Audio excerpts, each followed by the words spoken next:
ये अंदाज on passive को इस लेवल पर लेकर आया जहां से हम डेफिनेटली हमारे जीवन को आगे बढ़ाएंगे, हमारे सपनों को पूरा करेंगे और टेक्नोलॉजी के साथ रहेंगे तो हम अपडेटेड रहेंगे हमेशा। हमारा आने वाला जो फ्यूचर है वो ज्यादा अपडेटेड होगा, हमारी आने वाली जो पीढ़ियां हैं इनकम तो उनके पास होगा बट वो लोग अपडेटेड होंगे। इसका मैं सिंपल एग्जांपल देता हूँ। पिछले 3 सालों से जो हम लोग जुड़े हैं तो हम टेक्नोलॉजी की बात कर रहे हैं और जितना हम टेक्निकली साउंड हो चुके हैं, जितने लोग ऑन पैसिव में जो जुड़े ना, आप देखो कभी थोड़ा सा आप 3 साल पहले जब भी आप जुड़े हो ऑन पैसिव में एज अ फाउंडर, उसके पहले की आपकी लाइफ देखिए कि उस वक्त टेक्नोलॉजी का नॉलेज क्या था आपको। ठीक है, सारे लोग टेक्निकल नहीं है बट टेक्नोलॉजी को समझ चुके हैं, जान चुके हैं, सीख चुके हैं कि भाई टेक्नोलॉजी एटलीस्ट ऐसी है। ठीक है, उस टेक्नोलॉजी को हैंडल नहीं कर पा रहे होंगे, अपने ईमेल्स भी बहुत सारे लोग क्रिएट नहीं कर पा रहे, बट उनको पता है कि ईमेल आईडी क्या होती है और ईमेल आईडी के थ्रू क्या क्या किया जाता है, वो समझ चुके हैं इन बातों को।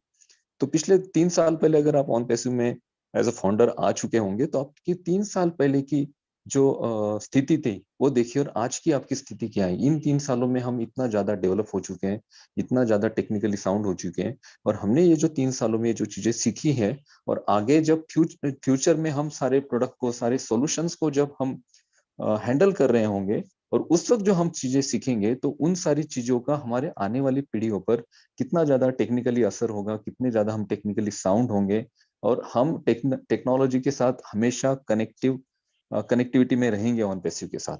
तो थैंक यू सो मच। मैं शायद ज्यादा बोल गया, हम आज सिंधु सर को सुनने आए। Over to Ajay ji. Thank you sir. और आपने जो भी अपडेट्स दिए हैं वो डेफिनेटली इस वक्त पे हर एक फाउंडर को अगर वो अपने आप को ब्रांड एम्बेसडर समझ एक्सपेक्ट करता है, ब्रांड एम्बेसडर की तरह उसे बिहेव भी करना होगा। अगर वो कंपनी से एप्पल्स की उम्मीद कर रहा है तो कंपनी के प्रति उसकी जिम्मेदारी क्या बनती है उसे वो भी समझना होगा। एप्पल्स तो यहाँ पे आप जानते हैं कि हम एक ऐसे सिस्टम में एंटर हुए हैं जहाँ बाई डिफॉल्ट है हमें मतलब हम उसको खाते खाते थक जाएंगे, लेकिन ये एप्पल से हमारा नाता है, ये छूटने वाला नहीं है। तो चलिए, हमारे बीच लीजेंडरी हमारे वेटरन सर साधु सिंह शेखो जी आ चुके हैं और मुझे लग रहा है पूरा भारतवर्ष आज फिर से एक बार अतुल्य भारत के इस मंच से उनको सुनना चाहेगा। तो सबसे पहले मैं उनका स्वागत करूंगा, धन्यवाद करूंगा उन्होंने आज जो ये कीमती वक्त हमें दिया है और इस कीमती वक्त को लेडीज एंड जेंटलमैन हम सभी के लिए किस तरह से वो बेहतर बनाने वाले हैं वो आने वाले पलों में आप सभी जान पाएंगे। तो चलिए चलते हैं सीधा साधु सिंह शेखो सर की तरफ। और मैं आप सभी को बता दूं कि हमारे बीच सर देवीलाल जी, सर राजेंद्र भटकर जी और बहुत सारे हमारे स्पीकर्स मौजूद हैं। वो भी उनसे भी हम शेयरिंग लेंगे, लेकिन आज स्पेशल हमारे गेस्ट जो मौजूद हैं सर साधु सिंह शेखो जी, चलते हैं उनकी तरफ। सर स्वागत है आपका मंच पर। और अगली आवाज लेडीज एंड जेंटलमैन इस मंच अतुल्य भारत के मंच से होगी, वो होगी साधु सिंह शेखो जी की। ऑन पैसिव नमस्कार सर को। जी जी नमस्कार and my good evening and namaste, sat sri akal to all the participants in this meeting today and मैं तहे दिल से शुक्रगुजार हूँ शर्मा ब्रदर्स का, जिन्होंने आज मुझे दूसरी तीसरी बार मौका दिया है अपने इस मंच पर मैं कुछ कहूँ। मेरे से तो बड़े बड़े धुरंधर भाई यहाँ मौजूद हैं आज, मैं शायद उनकी वजह से कोई डर जाऊँ या बोल ना पाऊँ अच्छा सा, इसलिए मुझे माफ करना। जस्सी जी हाजिर हैं, देवीलाल चौहान साहब हैं, गावंडे साहब तो खैर अनूप गावंडे जी तो बहुत वेरी नाइस, उनका टेक्निकल नॉलेज है। तो लेकिन आज शर्मा ब्रदर्स ने मुझे इकट्ठा कॉल करके बताया है कि मैं अपनी आज फिर दोबारा से थोड़ी सी लो थिंकिंग हो गई है लोगों की कि उसके बारे में थोड़ा अप कैसे कर सकते हैं, तो उस पर मैं अपने कुछ विचार रखूं। तो मैं अपने आप को उसी तरीके से मैं बोलना चाहूँगा कि देखिए टेक्निकल नॉलेज तो मेरे पास बिल्कुल नहीं है। मैं तो अनूप कांवड़े जी को लेक्चर इनके सुनता रहता हूँ और उनको फ़ोन लगा के पूछता भी रहता हूँ। तो मैं तो थोड़ी सी वैसे कुछ बातें बताऊंगा आपको मेरी अपनी स्टाइल के अंदर। तो दोस्तों आज का जो टॉपिक है वैसे तो इन्होंने दिया है स्ट्राइड अप ग्रेजुअली। स्ट्राइड का अर्थ होता है स्टेप या पेस, जिसको इंग्लिश में 2 वर्ड हैं, या इसको हिंदी में कहे तो कदम। अप का मतलब ऊपर की तरफ और ग्रेजुअली मतलब धीरे धीरे। अच्छी बात है, ये बहुत बढ़िया अच्छी लगा मेरे को उनका एक टॉपिक आज का, कि आप किसी भी बिजनेस में अगर हैं तो आप एक धमाके से एक की जंप के साथ उसकी तरक्की नहीं कर सकते हैं, आपको ग्रेजुअली ऊपर जाना पड़ेगा। एक कोई अगर किसी ने 2 मंजिली बिल्डिंग भी बनाई है ना, तो उसकी भी स्टेयर्स होती हैं। तो उसके ऊपर हम एक एक कदम रख के ऊपर चलते हैं, आगे जाते हैं और फिर जाकर के लास्ट में अपन पहुंचते हैं। तो इसी प्रकार से ये हमारा जो बिजनेस है, जो दुनिया का टॉप बिजनेस है, मैं इसकी कुछ खासियतें भी आपको बयान करूंगा। इसको समझने के लिए बहुत कुछ हमें पढ़ने की जरूरत है, हमें सुनने की जरूरत है। वैसे तो 3 साल से हमारे ग्रेट लीडर्स इसके ऊपर डिफरेंट टॉपिक्स के ऊपर हमेशा वेबिनार लेते रहते हैं, लेकिन बहुत से लोगों का मैं आपको ये बताना चाहूंगा कि जो मेंटल कैलिबर है ना, वो काफी इतना अपडेटेड नहीं है। उसकी बहुत सी वजह हो सकती है। कोई ज़्यादा एजुकेशन उनके पास नहीं है, उनका कोई एक्सपोजर नहीं है, या वो ज़्यादा सुनते नहीं हैं, या फिर उनका स्टैंडर्ड इतना लो है कि वो, जैसे मैंने 1 महीना पहले भी इसी मंच पे एक दिन में बोल रहा था, तो मुझे लास्ट में किसी ने क्वेश्चन किया कि साहब मुझे 10,000 रुपये मिल जाएंगे। तो इतनी बड़ी बिजनेस कंपनी के साथ जुड़ने के बाद भी आपका ये सवाल है कि क्या मुझे 10,000 रुपये पर मंथ मिल जाएंगे। तो इन सबकी जो वजह है ना, वो वजहों के ऊपर मैं बताना चाहूँगा। और मैं उससे पहले मैं हमारे ग्रेट लीडर जस्सी जी, देवीलाल चौहान साहब और रूप गंवल जी का भी मैं स्वागत करता हूं कि वो आज मेरे को सुन रहे हैं। देखिए दोस्तों, पॉजिटिव रहने के लिए इंसान को बहुत कुछ करना पड़ता है।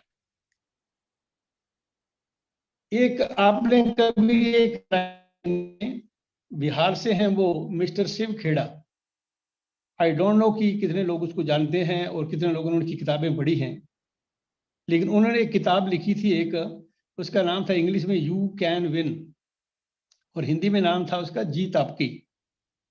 देखिए, किताबें तो बहुत होती हैं दोस्तों, किताबें हमारे मित्र हैं, और कुछ किताबें तो फिक्शन होती हैं, फिक्शन जिसको बोलते हैं, मन कल्पित घटनाएं होती हैं, उनको राइटर लिख देता है। लेकिन कुछ एक बुक्स ऐसी होती हैं जिनको PMA, positive mental attitude books बोलते हैं। वो हर एक इंसान को पढ़नी चाहिए। कैसे कैसे लोग, नीचे दर्जे के लोग जो बिल्कुल धरातल पे थे, उन्होंने अपने कैसे जिंदगी को अप किया, किस हर्डल्स को पास करके, कैसी स्थिति के अंदर से गुजर करके, कैसे हार्ड टाइम को उन्होंने गुजारा और फिर एक मंजिल को हासिल किया। ऐसा ज्ञान हमें उन किताबों से मिलता है।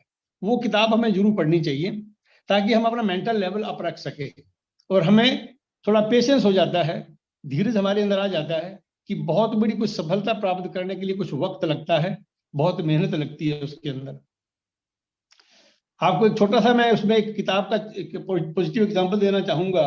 उसी बुक के अंदर एक स्टोरी थी कि एक कर्नल साहब थे कि अंग्रेज, आप सब उसका सब नाम जानते हो कुछ, हार्लैंड सॉन्डर्स उनका नाम था, हार्लैंड सॉन्डर्स।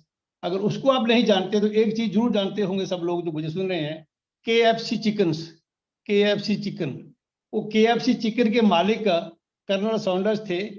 तो उनकी कहानी कुछ इस प्रकार की है कि वो जब बूढ़े हो गए, मेरे से भी उनकी उम्र ज्यादा थी, मैं अभी 63 साल का हूँ, वो 65 साल के थे, तो उन्होंने बोला भाई मुझे कोई कंपनी नौकरी देगी नहीं, पैसा मेरे पास है नहीं। उनकी जेब में एक $100 का डॉलर था, $100 मतलब $100 का मतलब 100 रुपया।